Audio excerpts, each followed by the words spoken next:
Well, hi, good morning. Thanks for joining me in my shop here. So I'm just finishing a heat run test on this radio. It's an accidental heat run test. Would you believe I just left it on yesterday? I was in here just before dinner. I left it on from dinner time yesterday till this morning, sitting here in my shop without me realizing it's on. And that happens because two things. I had the volume turned down, so no sound coming out of it, and the pilot light is intermittent on this radio when it was off. And of course, I mean, there's another factor, me. Me and being a little bit not mindful. Okay, so, but the fact is, it gives me a chance now to actually measure the temperature. I'm going to do that at the risk of calling my cat here. So this is the temperature of the power supply transformer. 50. And the, let's see if we can get the field coil. It's a little tough here to get the field coil. There's something down in this area anyway. 47. Output transformer. 47. My bench. 24. So, for 47, what this feels like, it's uncomfortable to keep your fingers on it that long. It's hot. You can do it, and you just saw me do it, but it's uncomfortable heat. So we're a little more sensitive to heat than electrical parts. So what to us feels like a disaster is actually just up to the upper range of what things can take. So doing the hand test, not very accurate. My own way of doing this, and everybody's different. If I put my hand on something hot, and I feel compelled to draw it away quickly, that tells me the thing is too hot. Plus, at that point, if you touch something and go like that, you really can't tell how hot this is. You haven't had your hand on it long enough to tell. So, if that's what happens, if you put your hand on something and have to go, whoa, hey, that's too hot. And if you're my age and you haven't figured that out yet, you got big problems. Okay. So, now, the radio operating. What? I'll just leave it operating here. Humming away. Not humming. So, yesterday when I was doing the wiring work, I discovered this rather strange capacitor, unusual capacitor. And in the circuit, it's this guy right here. So, what his purpose is exactly, I don't know. One side of it, this is a grounded line here. Chassis ground line here. The other is connected right to the audio. This is the shielded wire here. Can I get a colored pen? I had a colored pen. I was going to color this. This is the shielded wire I changed out yesterday. And so you could see how, okay, when you change the volume control, this funny bandwidth sound changes. Could it be related to this capacitor not being shorted, but being having no capacitance left in it? It's 120 picofarad. It's not a tiny picofarad capacitor. It's a big picofarad capacitor. So it's going to have some significant role, and it just let me just.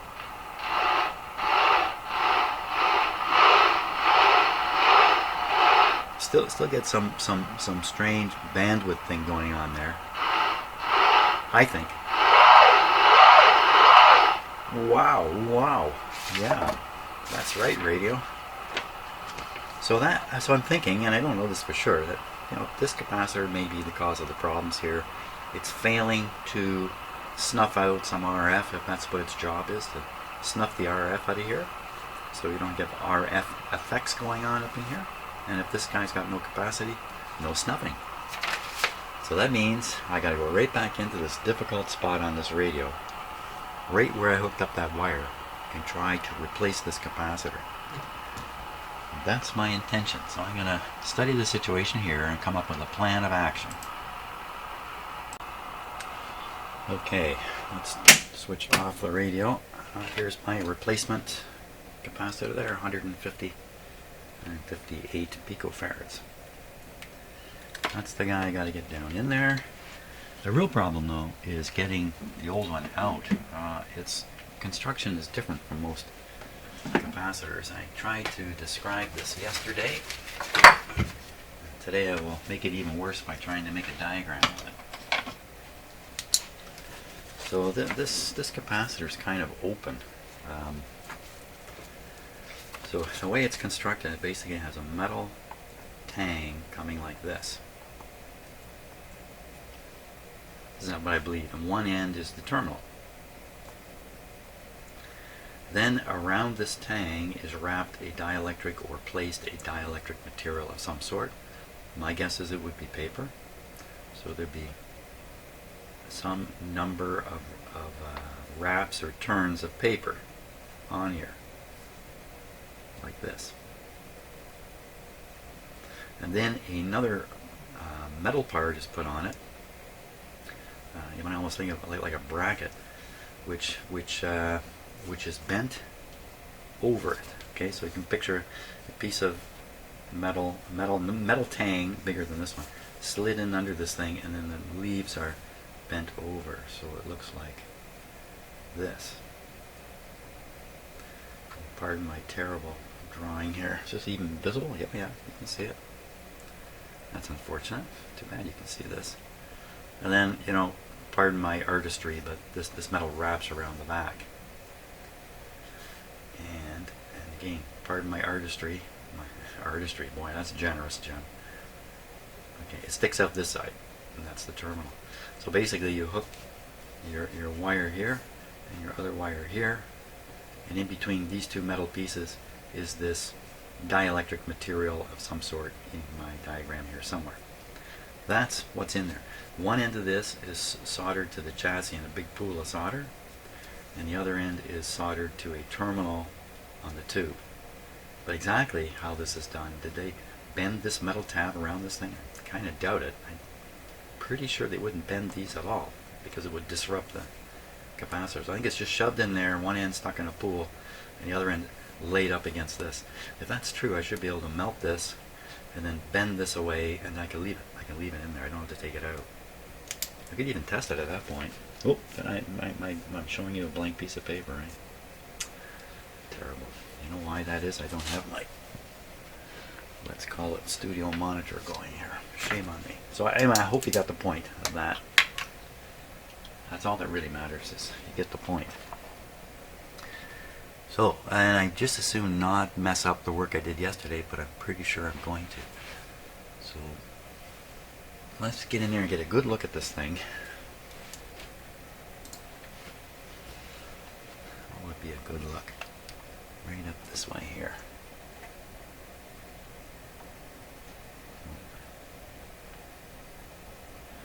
There it is.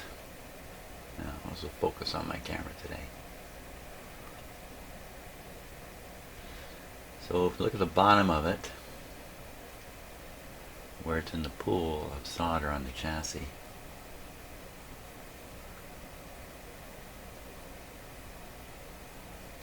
yeah, it might be possible to melt that away. It doesn't look like it's pushed down deep into the pool. It looks like it's on the top. And the other end of it, oh my gosh.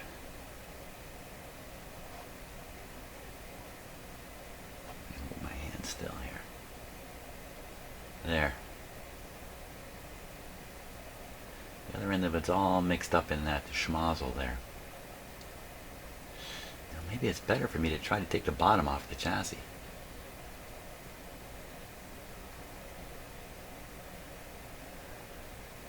I think that's what I'm going to try. I'm going to try to lift the bottom.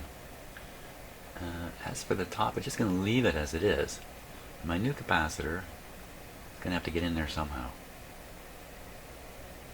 I think I'm going to try lifting the bottom. What about just getting in there with a pair of cutters and chunk? It's a pretty big... If I did that, it would put a lot of mechanical stress onto this connection that's kind of hanging together there at the top. If I get in there with cutters and try to cut a metal tang like that, I don't think that's a good way. Like I say, if I lift it, I might be able to test it. That'd be kind of interesting. Okay, step 1, lift the bottom. Step 2, test it. Step 3, scratch my head. That's the plan.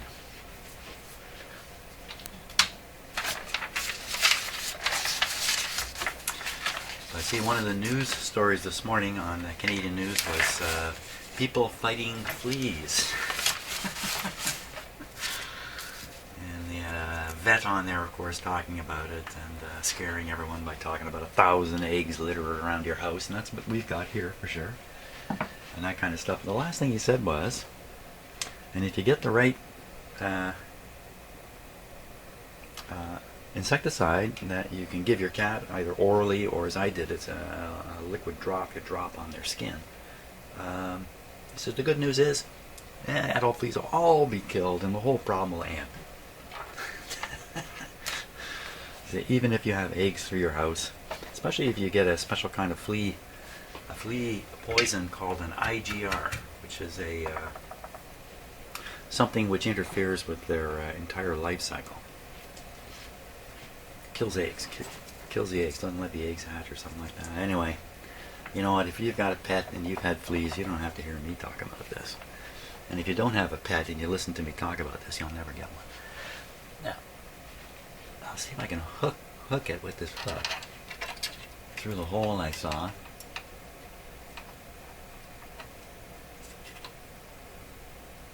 Well, that's more or less it. And then I'm going to try, oh, I got to turn the soldering iron up. We need a lot of heat, a lot more heat. 390. It's about 20 degrees hotter than I usually use.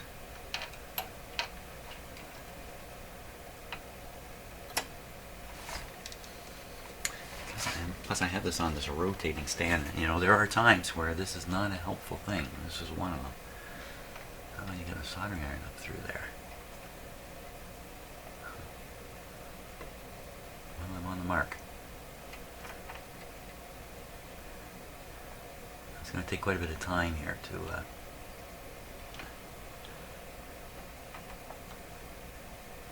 melt through.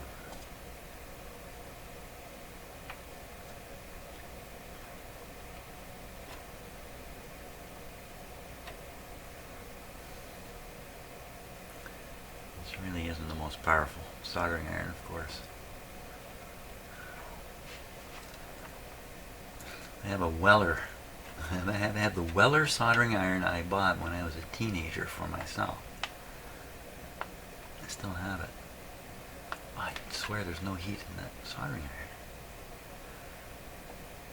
So this may not be the best idea here.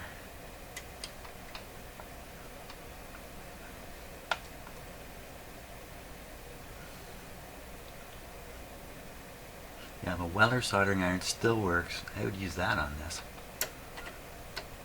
I just don't think it's going to go here. How about a blowtorch?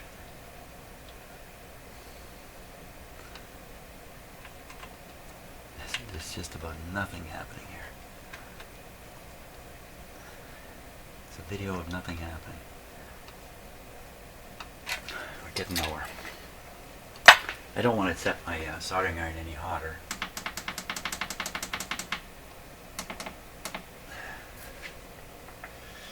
So that didn't work. So what are my options now? My options are to go for the top. The thing about the top part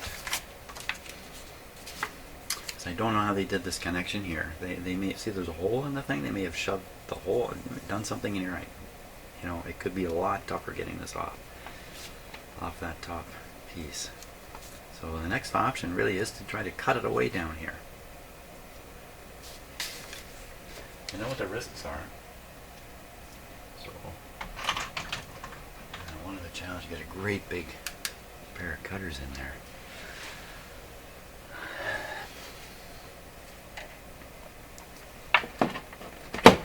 Just going to pull the plug out.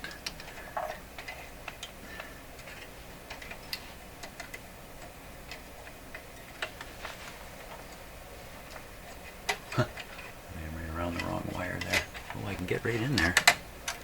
You have to move a couple parts, which I don't like doing.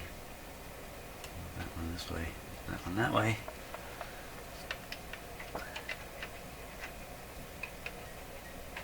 See, like once I get a grip and start putting pressure, I will lose the sensation of bumping into anything. And I'll plow through anything. Once you start putting some work into a tool like this, I end up breaking something I don't want it to break.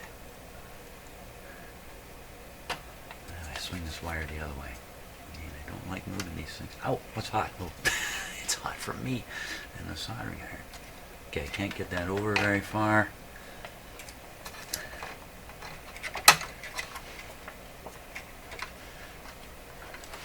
You know what? This is getting right up on it. I'm actually on it. This is going to twist it terribly though. If I just do that and then do this, and then that's hot. I cut it. Hey, happy day. Let's go take a look. Let's take a look. See what I really cut. What did I really cut there? Or how many things that just got cut?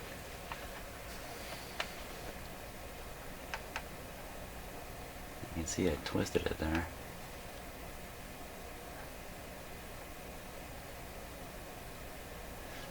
Okay, I gotta bend it up.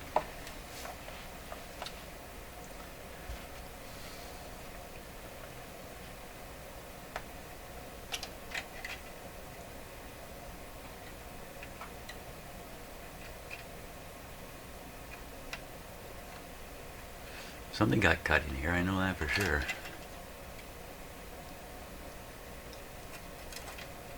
Yeah, there you go. Still holding in. So there it is, airborne. I can test that now. Or can I? 120 picofarad. I might be able to test it. It's worth giving it a try. We'll try it with my meter here. 120 picofarads, you don't want a lot of leads for a measurement of that. And can we do it here?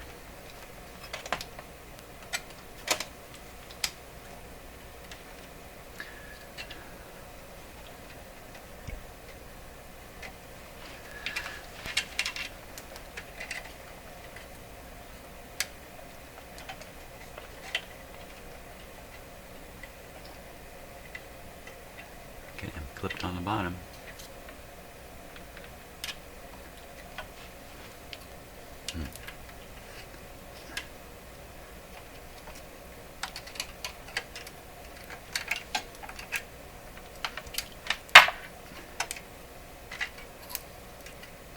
This radio's definitely turned off.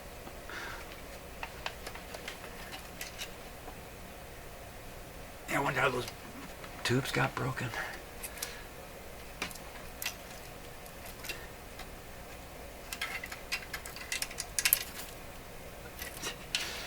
Little bit of plastic tape there made it sound like a spark. Scared me. We're gonna get there. All kinds of things. I think I'm getting shocks off of in there. I'm sure I'm not. It's just my imagination running away with me. So this is 120 nanofarads. That's 200 nanofarads. 120 nanofarads? 120 picofarads, not nanofarads.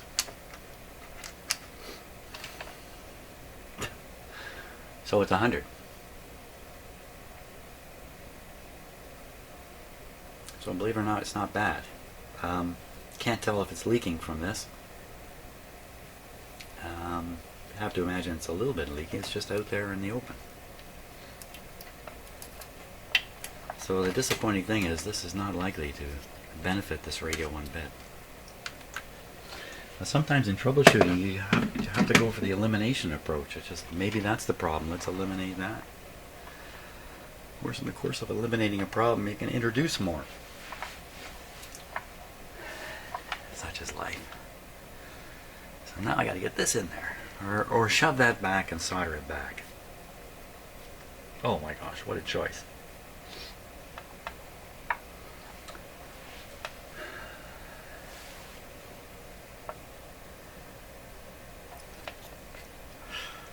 And I've knocked the ground off the wire. Okay, with the ground off the wire,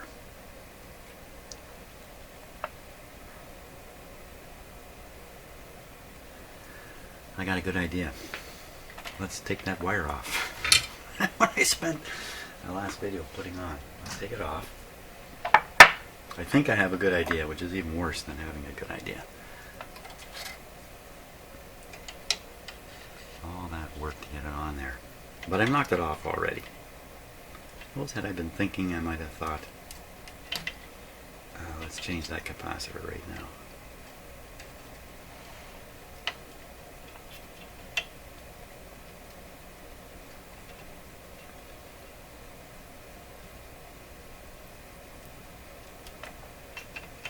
What's with my soldering iron here?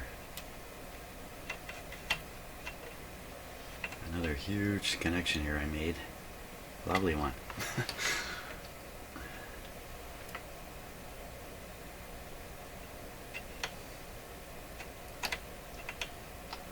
Okay, it's coming. Come on. As I've said before, as soon as the solder liquefies, often your soldering iron will slide on the liquid solder and fall off the item you're trying to solder. Just when it starts to melt. Come on. Come on, you son of a gun. By now I should be able to desolder that capacitor too. Why not? I give a go at it, and the capacitor just fell right out. Okay, well, I guess you can call this progress. Here, let's get it.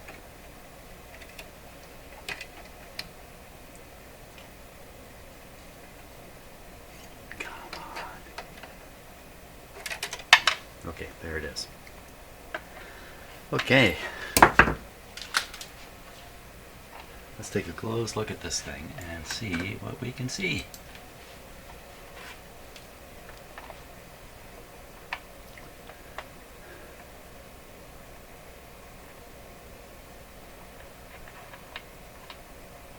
A little hot. So you can see its construction is close to what I described.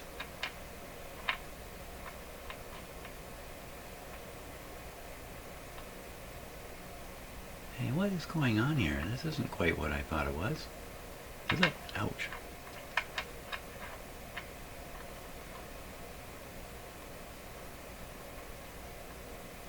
And this appears to go continuously through it. Like this terminal to that terminal.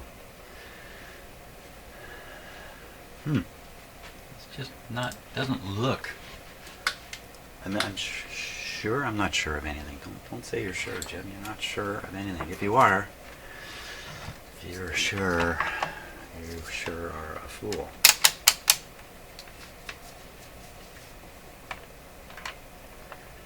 So first of all, is this conductive right through? No.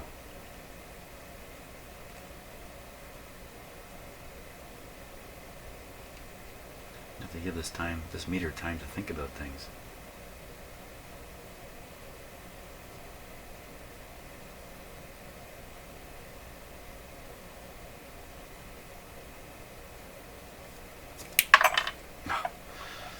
I did not want that to happen just then.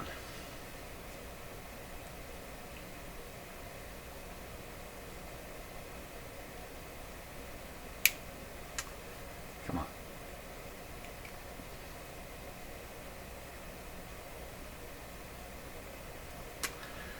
Okay, so it's not constructed quite the way I thought, but it's similar. So I think this really is two flat pieces with a dielectric in between, pushed together, and then a bracket shoved around the whole thing, like that. And this bracket is not connected to anything. So it's really two tangs slapped together with a dielectric in between and this metal bracket to hold it down. In fact, I think you can even see the mica. Let's take a closer look again.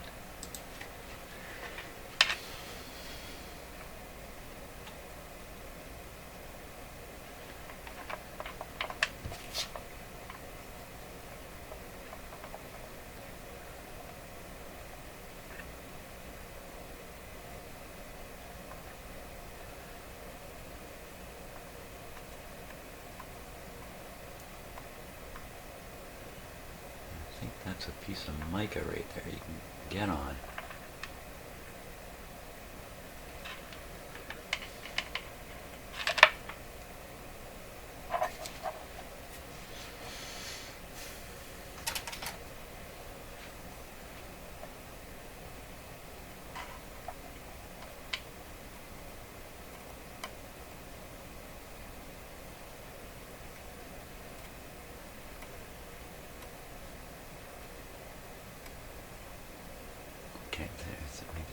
side here, like this. There. So that looks like a mica sheet.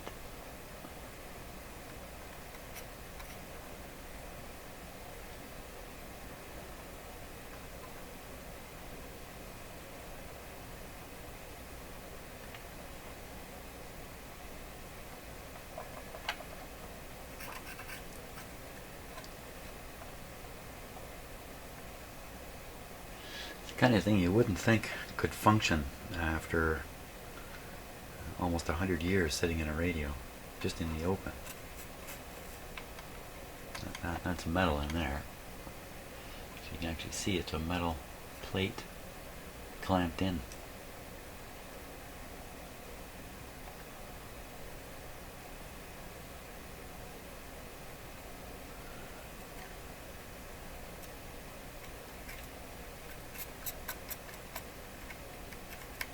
All this dirt you'd think would be the source of leaking. Only if it's a fair voltage on here. Oh well. I mean, extremely cheap to manufacture. This looks like you could make this. You'd have a machine that would make these, or you'd have a guy operating, a station in your factory, and he has little machines at his bench, and he can make these guys up. As opposed to them, I don't think they're popping out the end of an assembly line, a mechanized assembly line or anything like that. I mean, this would be 1937, 38 when this was being done. Okay, so that's the replacement. Make sure I have two of these floating around. I got the right one here. 150. Yeah. 150? No. It's supposed to be 120.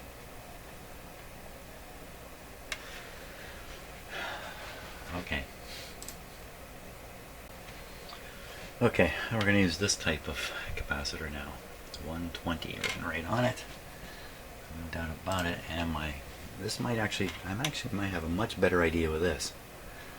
I might have much better luck with this idea. And that is, we'll take this, and we'll place it across the end of the cable. And then use the capacitor as the leads to make the further connections into the radio.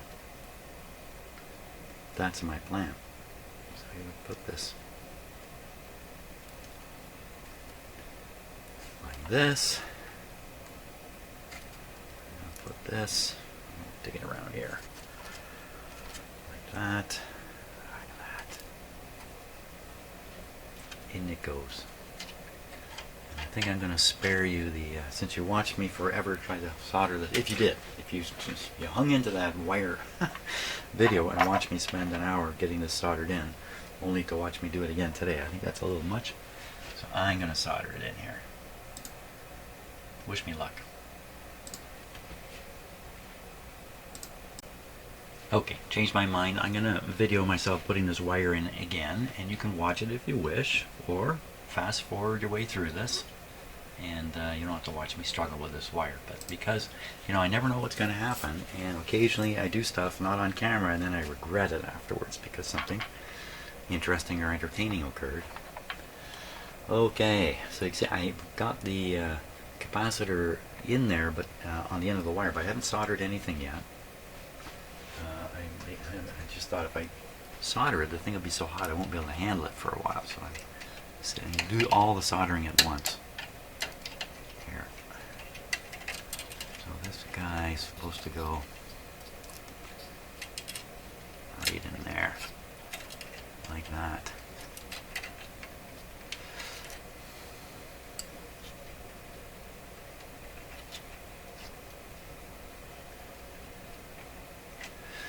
Some of you really enjoy watching the work getting done, so that's why I changed my mind. Look, I could just kind of, if I could just kind of sneak that in there like that. That would be good. Get a hold of something here.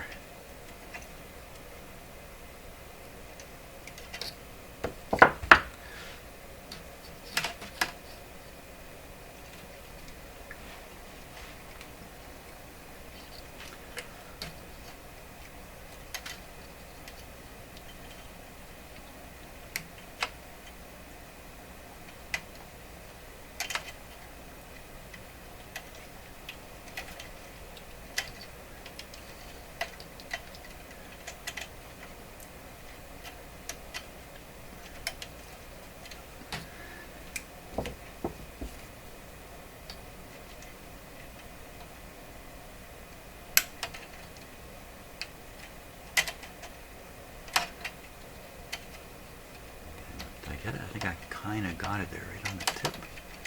Not quite where I wanted it. Let me get up behind this resistor. Come down over this way. Yeah, think about if people putting together spacecraft, like the Voyager spacecraft, doing stuff like this while they're building it. And I have been to a museum, perhaps you have too, and I'd seen the spacecraft up close. Apparently ones they didn't send into space, because I don't think you can see any of those early ones, early satellites. I could see the soldering work done on them. I was kind of stunned in a way to realize how hand-built those satellites really were. And if you were building one, or if I were building one, I would be freaked out about everything I did. You watch people building spacecraft and airplanes, and there's no rushing around going on. They spend great deals of time on just stuff like this, of which there are millions and billions of them inside those things. Not just a little radio like this.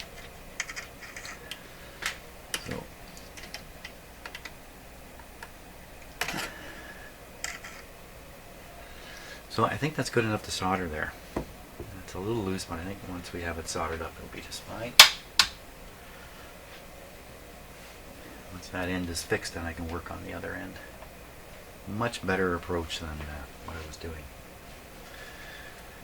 in yesterday's video, which I did not plan on making a video, and when I did not plan on posting it, but in the end I decided to go ahead. I'm sure many of you are hitting the fast forward on my videos. And I thought about doing that myself, fast forwarding it. And you know, viewers can, because of the technology we've got, viewers can do what they want with videos they're watching. You know, don't you? You can run YouTube videos at just 25% faster than they're supposed to go. Do you know that? There's a little, under the little cog setting thing, there's a speed setting. And without trying it, you might think, well, I'll just turn everybody's voice into chipmunks. No, it doesn't.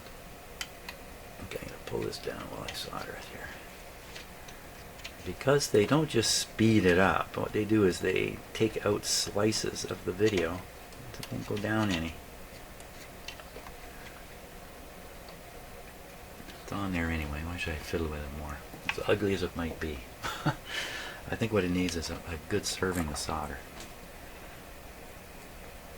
Yeah, so you can set the video speed. Maybe you're doing it right now. Under the cog, you can set it to like 1.25, and all that seems to happen is the person talks faster. The tone doesn't change. And if you go a little faster yet, 1.5, you get 50% faster than normally running. Then it starts getting a little tough. Maybe then follow it. You can watch my videos high speed. Okay, let's try pulling that down again. Didn't work first time, but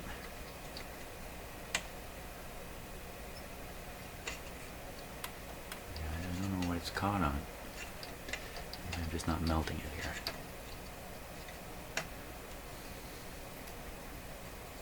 Yeah, that's all it was. Wow. Okay, so I fiddled with this connection endlessly. Oh, that looks. I'm looking in the camera for the first time. It's definitely on there, but I'm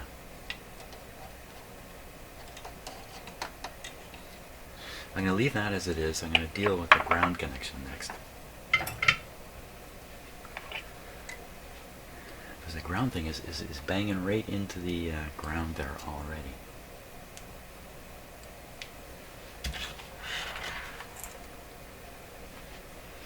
That's perfect positioning, actually. Okay. Crank up my soldering iron here. 380 C, supposedly. Okay. It says, oh, I come up from below on this, can I? Or can I? Wow. not the way it is. They come in from above, but that's where the camera is. Okay, I got it there. I have to do this by camera view. That's not good. I'm trying to get the solder down there now.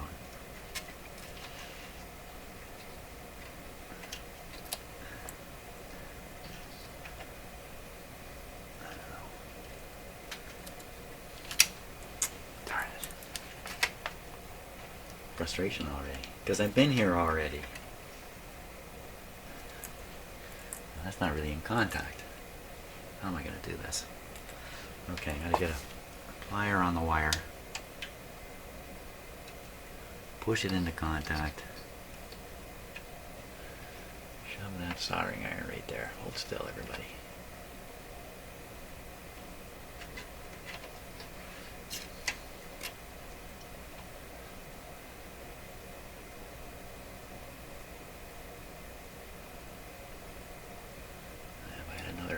Get in there with solder.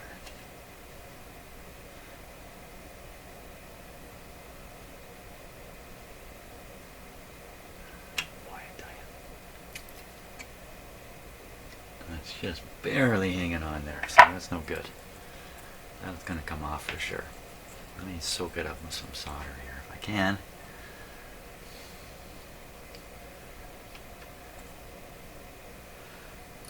I see why I couldn't get the solder through before.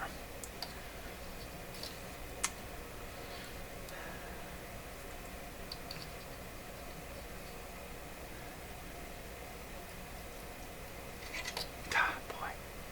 So what's happening here is I'm shaping the solder so I can fish it down to where the soldering iron is.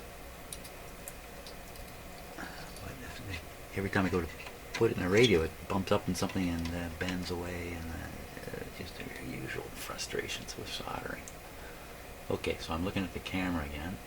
Oh, got a good spot there. Just get some solder in there now. Oh, for crying out loud. Oh! There goes a big chunk. Okay, let me come this way. That's a little better. Where'd it go? It just flew away. Come on. Come on. Oh, see, I should have soldered this ahead of time.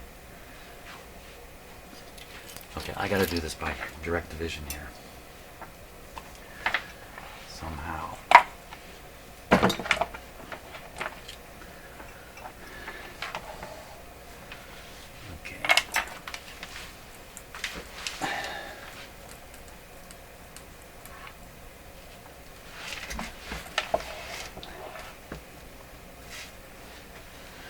Yeah, direct division, eh?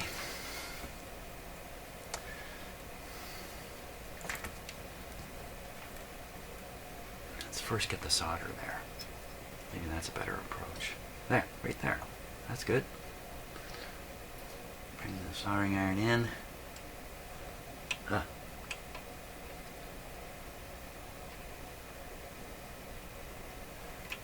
Oh, for crying out loud. It's just...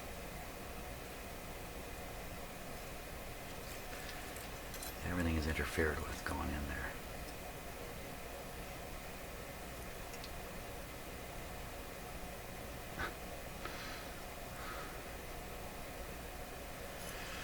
Come on, you can't leave it on there all day. Sooner or later I'm going to melt my camera too, because it's right above the hot soldering iron. Oh, this is not working out.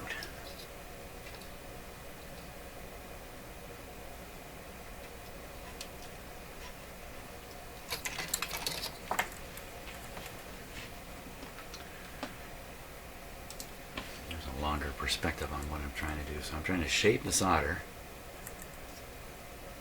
See, so I just bump something in. Get it to the spot. Come down. There goes a big chunk of solder again. Okay, soldering iron in to the spot. And you see my solder's already bent.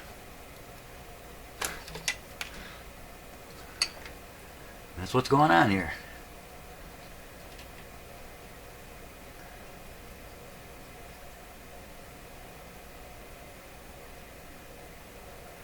Appear to have hit the mark. Oh, solder dripping everywhere. This is bad news. Bad news here. This is not working out at all. Not working out at all.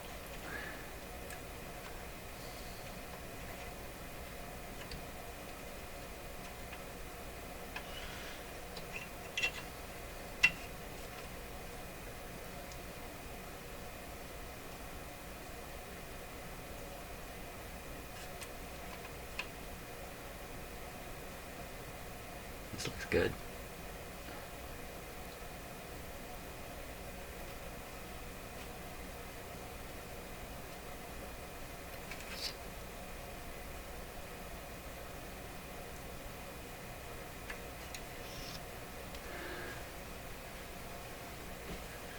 Well, I think that's okay, actually. What's left of my camera here?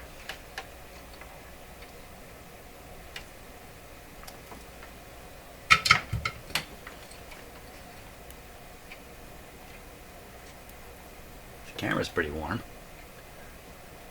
Oh, I guess it would get hot from the heat from the soldering iron flowing up over it. I am cooking the camera. Okay, we're not finished cooking.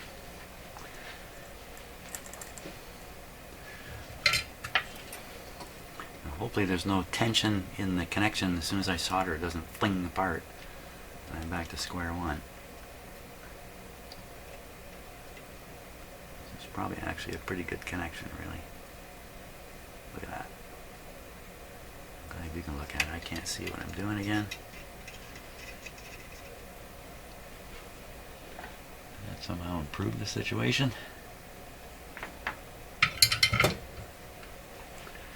Capacitor in, wire connected, ground to chassis made. Let's see. I'll grab this capacitor. Oh, it feels pretty stiff.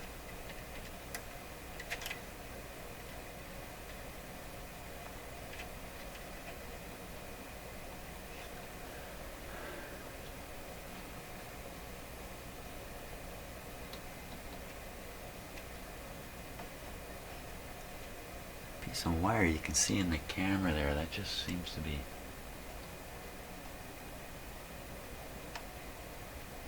this one. Oh, that's a piece of solder. That's a piece of solder in there. Well, that can be handy. Like I said, I didn't know where the piece of solder I cut off went. Now I know where it went. Okay, so it's really hard to see with the eyeball here. Where is that solder? Way down there.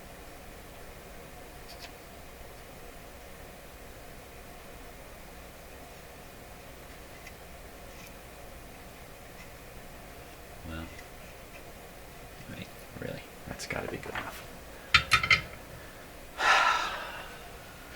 Now, what are the chances this settled down the radio? Well, I give this one not much chance. Because the part I took out appears to be okay. At least when I tested it.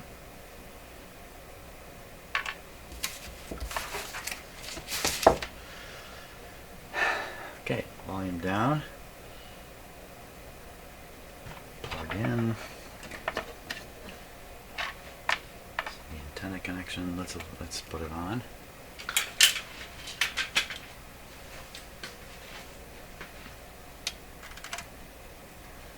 I believe my antenna is switched off, so I don't have to run and fix that if we need to. If we need to. All we want to find out is is that funny still funny? Is the funny still funny? Okay, power on. All looks pretty normal there.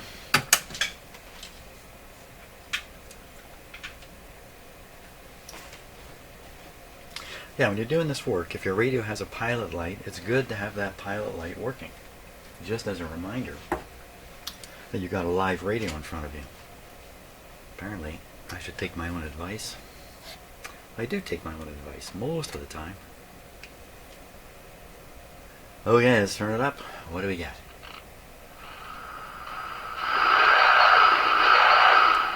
Less so. It's really only up near the top now. So I'm going to grab that wire. I'm going to move it around. Just let me just check to make sure it's nowhere dangerous. Just moving it around. Does it cause that effect? I don't want to. No, there's nothing going on at all.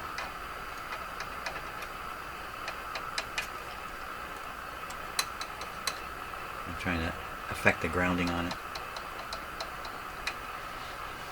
Well, let's get this.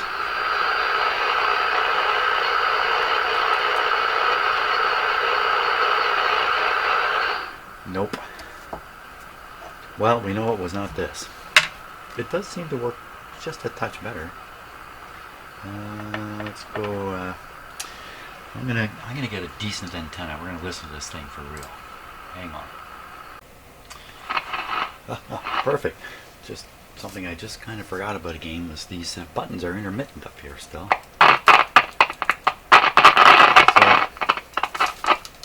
So I'm gonna give it the WD-40 treatment here.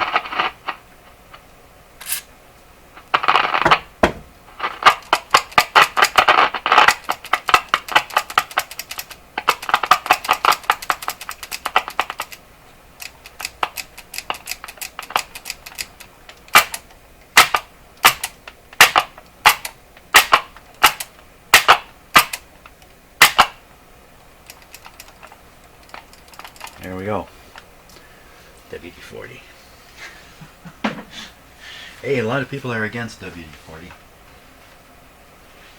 I'm for WD-40. Get a little extra excess off there. Okay. Got the antenna lead here. Now this is a loop antenna I'm hooking up that I use regularly in my shop. Oh, we're definitely on AM radio.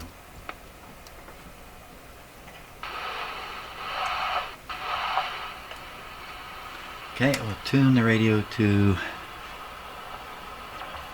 Wow, it's really not it's not working very well here. 640, I believe.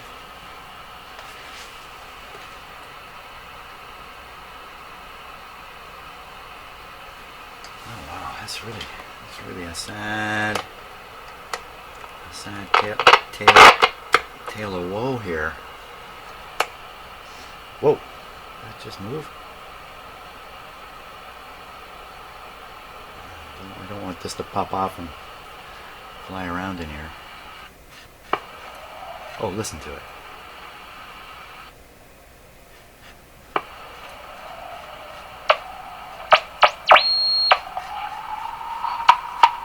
This is one sick puppy.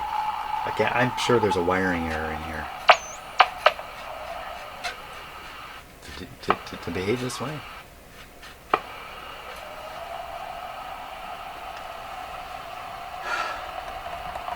There you go. And there you have it. This radio was working better before I did anything to it at all.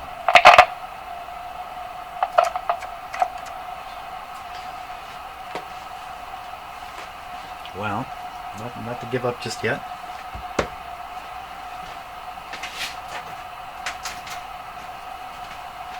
We'll hit it with a signal generator. Signal.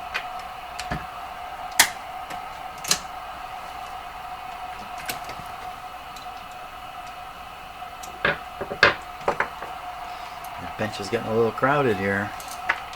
We have too much junk pile around on it for safe work. Okay, so this is going to go straight onto the antenna. It should go very quiet when I make the connection like that. Ho, ho, ho, ho, ho, ho. Oh, what was that? What is all this stuff going? There's things falling down in my shop. Hey, that made quite a difference.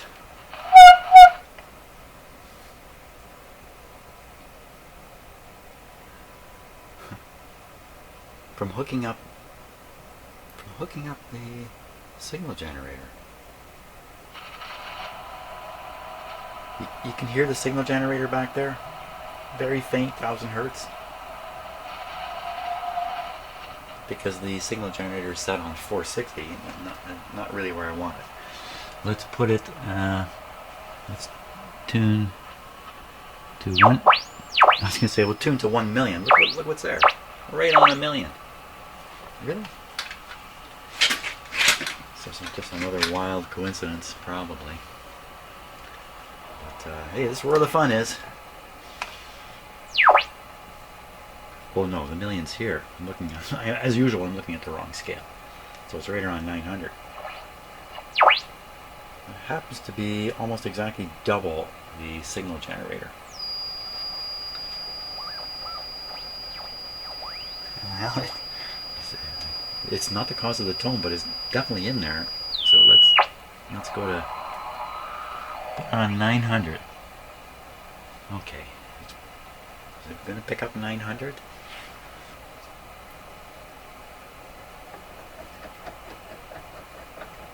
Here we come. There we go. Oh.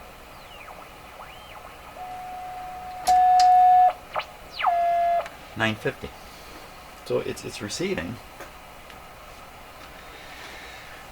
It's receding. It's like it's working properly as a radio, but on top of that is an improper operation thrown on top of it. That's 2 on tops.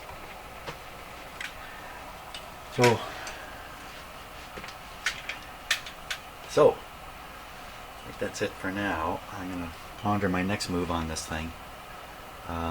Really curious that hooking this up